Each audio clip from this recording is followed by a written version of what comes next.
ye Lwasa munnaye omugagga Lwasa ye avuddeyo n'agamba mbu ye Eddy Kenzo talina luyimba ye na lumu lwonna lw'amanyi. Talina yadde bannange neebuuza buno si bukyayi bwennyini bannange newankubadde waliwo okuba oluyimba lwa Eddy Kenzo lwatinkenye ennyo luno lwali bayita Stamina. Kyagamba nti no bannange yadde oluyimba lwa Stamina talumanyi kati simanyi Lwasa kikyategeeza oba bukyayi oba ddala bituufu byayogera tabitegeeza. Ne Nakanka Kaivoni naye avuddeyo n'ayogera ku luno oluyimba lwa Eddy Kenzo ye agambye n'oluyimba Eddy Kenzo teyali emenyeza kugamba nti no ye teyali lutume kye kimu n'olwafiire Bongo Yotaya mpu no born in Africa ye nti no akageri ke kiri nti Eddy Kenzo azaalibwa Masaka mwana w'e Masaka yali badde alutuma born in Masaka naye ye ndowooza ya Nakanka kane bannange siraba bantu kiki kitukanya ku luno oluyimba kuba olwedde oluyimba lwafiire Bongo Yotaya lwasigadde osigamba nti no Eddy Kenzo we yaluzeemu olwafiire Bongo le lwakoze ki lwavuddewo lwasigaddewo kati atayagala kuwuliriza lwa Eddy Kenzo ng'agenda awuliriza olwafiire Bongo le Yotaya bannange ate tuleme kuddawo tukalina luyimba Eddy Kenzo tamanyi kuyimba oluyimba yaluyimba ebubi leerere bannange ngenda bateerako abantu ab'enjawulo Mukama Katonda omuli mukunja mukiwulidde mulimu abantu bangi ngendo baleeterako awo ab'enjawulo abamu baalusiimye balwagadde bagambye Eddy Kenzo weebale munnaye okutumbula Uganda okugimanyisa ate abalala bagambye ono ye mukwano ye yava mu kutuga wabula atugumbula butugumbuzi kwegamba bw'asaana kuweebwa linnya lya butugumbuzi bannaaye kiri ku luyimba olwo. Kenzo w'amaanyi nnyo temuddayo na kumwogerako ffe okumunominatinga mu Grammy mu ekyo ekifo kyatuyambye nnyo ti next time bagenda kwebuuza lwaki akasajja kano kaapiyalinga tutunulemuuko mu biki bye kayitamu ayise mu buzibu bungi nnyo okutuuka kyali ate abo abamu tebayise mu buzibu abamu ne gavumenti zaabwe zibateeramu ne ssente ne babawaayo akole vidiyo ez'ebbeeyi akole collabos ez'ebbeeyi naye kakati ye akozesa bwongo bwe ng'omwana yakulira ku street okulabika ng'alwanagana n'abasajja abaakulira mu kabi kati omugata ne Davido famire yaabwe yaba billionaires naye ye ate ye eri Masaka basulana mu nnyumba ya ttaka. So Kenzo w'amaanyi nnyo bwadde teyaleese Grammy naye yagireese nga tuvudda mbaata lwaki totulekaamu naawe mbaata tulekeemu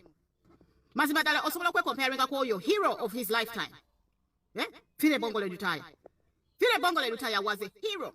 Okuddaawo mu bonnamawulire bwammwe n'otandika okugamba mbuno omusinga amaanyi era ennyimba zo zesinga simanyi amaanyi. Omusajja oyo yayimba amazima ddala nga tewaliwo social media, nga tewaliwo Spotify, nga tewaliwo ebyo byonna byonna abaana bye balabirako obuyimba bwammwe. N'otuula mu mawulire n'otandika okuvoola n'ovoola. Ye wabanga si teyali w'amaanyi lwaki oluyimba lwe lwewayimbye? Lwaki tewayimbye olwakisodene? Lwaki tewayimbye olwakisodene ne tukutya? Wandiyimbye olwakisodene? Fire Bongo le yagenda okutandika okuyimba nga tewali ebyo byakugulirira bye mugulirira ne mugulira bwawaadi ne mugulira kino ne mugulira obunamawulire okujja okubasudira.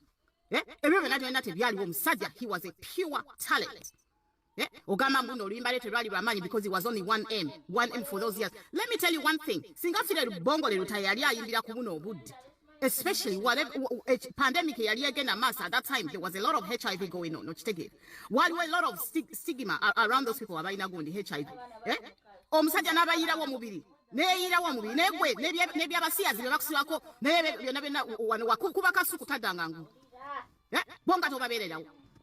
bonga tobayirawo omubiri. Ate kasajja gwe banaye mbaata kyobola banga oli kasajja kabi nnyo kyobola nga olwakisodere boyita bakwano bakulyamu enkwe kyobola nga tolina mikwano kasajja gwe tolina mikwano lwokati omutima omubi gw'olina obagamba nti togenda kuzunga ku nnyumba zaabwe simanyi kati oli katonda ssebo oli katonda toyogera nabo ku masimu tolaba kibayitamu lwakuba nabo tebamanyi kuyimba kyekizibu naye nga naawe tosobola kwesiba ku hero of his lifetime olyoka ogambe muno wakubye oluyimba lwe kulwongerayo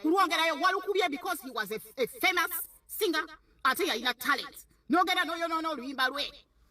wayonoonye n'oluyimba lwe kiringa okufuna something that is already classic n'otandika okukiddaabiriza you kill oyonoona gundi vibe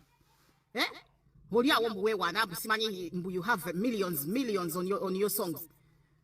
Bada naawe tulekeemu omusajja we yagenda okuyimbira tuli ku nsonga nkulu baana kufiira Buwarabu. Rest in peace Dan Kumapesa. Ebyo tebiggwanga ssebo kasa yefire Bongo le Yotaya talina musaayi gwonna gwe bamusibako talina ani gwe yali asaddaase ani gwe yasaddaaka ani gwe yali asaddaase tubuulire singa fire bongole lutaya amaanyi gwe Eddy Kenzo naye mbwa zaagala akabalaza akasiimuule gwe Eddy Kenzo bakuwadde oluyimba lwa fire ng'oluyimbira muzi autotune muli ku mulembe oguliko bino bi autotune ogenda mu studio eddoboozi lyo ne baligattamu obu autotune oluyimba wasesemye luseseme okuluyimba byaganye walusesemye nze nali sirabangako muyimbi asesema luyimba n'osesema oluyimba lw'omugenzi mbunze nina amaanyi nze nina ba viewers ku YouTube nina ba viewers abaweza milioni 10 naye fire bongole lutaya tayinayo luyimba luweza nakakadde ani yagamba nti buli mu luyimba enyimba enkadde gyeziri ba Michael Jackson bayimba nga ne bavaawo nga YouTube tezinnajja era ba viewers baabwe bali wansi ekyo kyobomanya togerageranya video za nnaku zino kuzedda kubanga ku YouTube ekitundayo videos ezitunda si kuyimba Eddy Kenzo tomanyi kuyimba bakuwadde oluyimba okuluddamu n'olusesema laba nnono gwe Eddy Kenzo ani akumanyi odde ku musajja ayina emyezi 2 buli mwaka emyaka emirala 10 abantu bagenda wuliriza luyimba lwa fire bongole nyimba za fire bongole lutaya nga bayingira Christmas ekyo nkikubuulira ne bakamiri ba legend bayimbye kibalemye ne ba Bobby bayimbye ekyo kya Christmas awo wo tebannatuukawo oli fire bongole lutaya gwe weripa ku gotomanyi yabane bunovubuka namwe mubuwanye nnyo olwokuba bwawaayo obubina ne bugenda ne buwaayo akabina ne bakawaawadi nga kawaddeyo kabina ne mukapika nako ne kagaa ndi w'amaanyi gasiya gwe Eddy Kenzo yemwe ba big eye yemwe simanyi bakabako oli mu music industry toyina mwe mujjidde ku mirembe jazi autotune oli ku musajja gwoyogerako tomumanyi fire bongole lutaya tomumanyi oluyimba lwe baalukuwadde wasesemye luseseme lwakulemye okuyimba Eddy Kenzo tomanyi kuyimba ekitunda ku YouTube video si bigambo bya luyimba